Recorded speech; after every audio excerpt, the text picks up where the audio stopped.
to work out the critical path of this activity network, we need to look at forward scanning first. So all the yellow is forward scanning.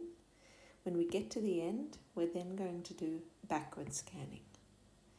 And we will know what the critical path is because we look at when these two values are the same. That activity has zero float time. Now, one thing that's a little bit different is I'm putting these boxes on top of the activity instead of on the vertex. And by doing this, you avoid confusion and ambiguity when you're doing backward scanning. So, both activity A and B can start right at the beginning. They don't need to wait for anything. So the earliest start time is going to be 0. Now activity 5 goes for, say, 5 hours. So I'm going to put 5 there when it gets to that vertex. So activity C can start at hour number 5. I'm using hours, but it could be weeks or months. Earliest start time of C is 5. And let's go down to B. That goes for 7 hours, so I'll put a 7. So D can start at hour 7 as the earliest start time. D goes for a length of 3, so 7 plus 3 is 10. So E can start at 10 at the earliest. It has to wait till D has finished. E goes for a length of 5, so 10 plus 5 is 15. So by the end of E, we're at hour 15. Now let's pause there and let's go up back to C. Now we have a dummy activity in the middle here in red. And at the end of the dummy activity, we've got 7. So it comes from B, which has had 7 hours. So at the end of the dummy activity, we're at 7. At the end of activity C, we are at 5 plus 1, which is 6. So activity F, we need to consider, well, what do we fill in? And when we're filling in the earliest start time, we choose the largest number. F has to wait till all those predecessor activities have finished. So we choose 7. Now looking at G, G also has to wait till B and C have finished. So it's also going to be 7. Let's continue with G. It goes for 10, so 7 plus 10 is 17. And we know for I, the earliest start time will be the largest of those two values. 15 and 17, we have to choose 17. I goes for 3, so 17 plus 3 is 20. Now let's go back up to F, up the top here. 7 plus 8 is going to be 15, so H can start at 15. H goes for 7, so that's going to be 22. So now J has to wait till both H and I have finished. The longest one is coming from H, so we pick that largest value. J can't start until hour 22. Now J goes for 2, so the project is finally finished at 24. That was forward scanning. I'm going to erase the yellow numbers on the vertices. We don't need those anymore.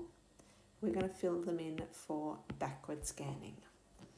Now, we obviously want to finish our project in the shortest time possible. We know we can finish it at the earliest at 24.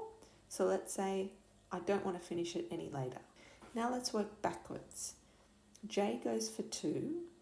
So the latest start time of J in order to finish at 24 must be 22. So it's the 24 minus the length of the activity. So we're at 22 here at this vertex. Now if we go up and look at H, to finish at 22, H must start at 22 minus 7. So it's going to be 15.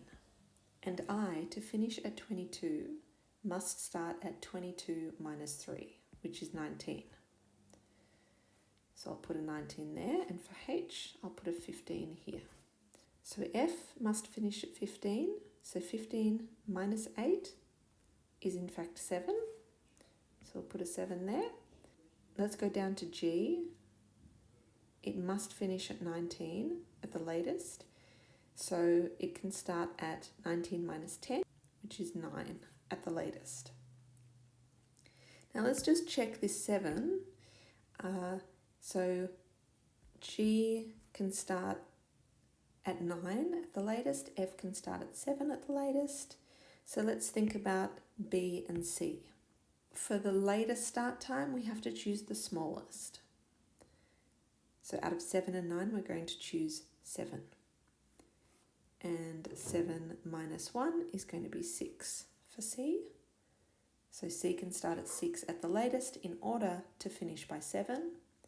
B has to start at 0 in order to finish by 7. Let's now look at A. C can start at 6, so A can start at 1 in order to finish by 6. There's 2 more that we haven't filled in, so we'll go back and look at those. To finish at 19, E must start at 14. To finish at 14, D must start at 11. So we've got 11 here and the 7 coming from the dummy activity. So yes, we were correct with B. It has to start at 7 minus 7, which is 0.